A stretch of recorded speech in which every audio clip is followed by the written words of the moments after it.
Hey everyone! So MAC released their newest collection, Cinderella, on February 26th online and March 5th in stores. The collection featured lipsticks, lip glosses, fluid lines, pigments, glitters, eyeglasses, mascara, an eyeshadow palette, and face powders. The products are housed in special edition packaging, so there is going to be a slight price increase on some of the products. And speaking of the packaging, I did want to mention real quick how beautiful it is. Everything has this beautiful iridescent blue pearl finish to it, and everything feels very sleek and slim and just nice in the hand. Before the collection came out, a lot of people were mentioning that the packaging looked cheap, and I will agree, kind of on camera and in pictures it can end up looking just flat and matte and kind of but once you have it in your hand, in person, it is absolutely stunning. It's very, very, very pretty. A lot of the products in the collection were more on the neutral side, but you have to keep in mind that does follow the Cinderella type theme of being very neutral, natural, and sparkly. So while the colors may have not been overly exciting, the collection was pretty well made. I didn't pick up a whole lot, but here is what I got from the collection. Mystery Princess is described as a pinky beige with silver shimmer. The beauty powder in the collection retailed for $28 US, $33 in Canada. It contained 0.35 ounces of product, and it is limited edition. Mystery Princess is a pale beige with cool undertones, white sparkle, and a frosted sheen finish. The texture was soft, smooth, but felt dense and harder to pick up at times due to the high shimmer content. The sparkle was noticeable once applied to the skin, and it did transfer and travel over the face during wear. So over time, where you initially applied the product, it would kind of just stray slowly, if that makes any sense.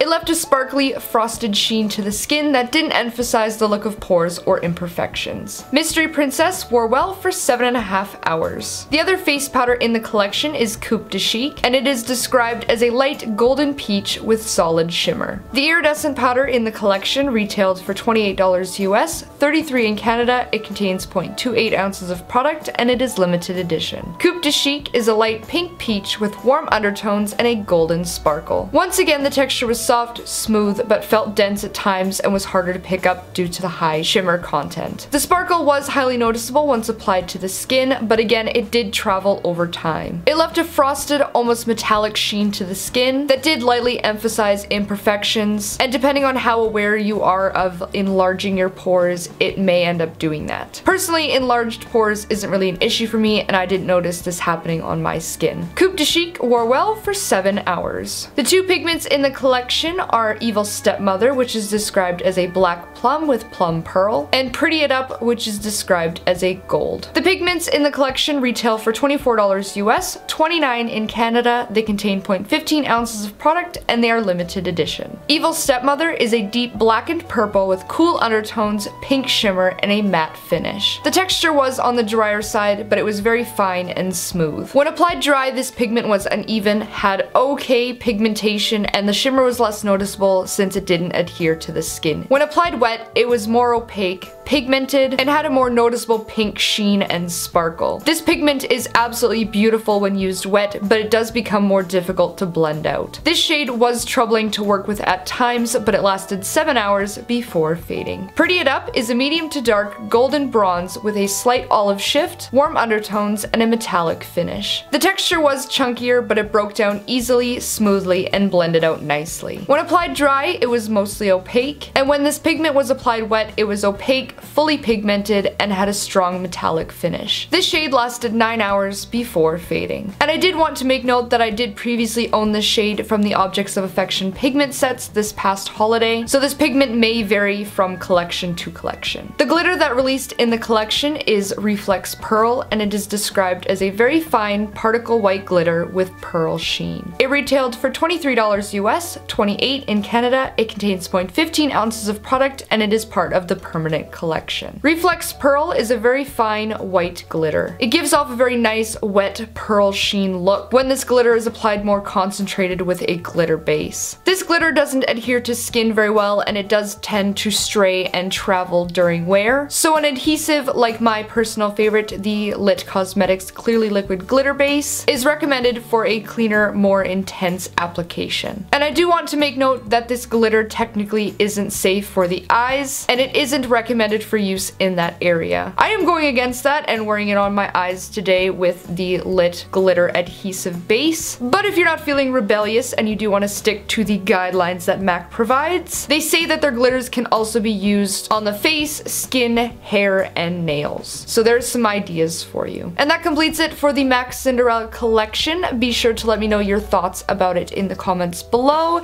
Did you pick up anything from it? Did anything catch your eye? What do you think of the packaging? Just let me know anything about the collection down below. As always, don't forget to check out my blog for more details, photos, and swatches, as well as like, comment, and subscribe to show your support. If you'd like to give me a follow, I will have all of my social media listed here as well as down in the description. As I always say, I hope you found this review helpful, and I hope you have a fantastic day, and thank you so much for watching.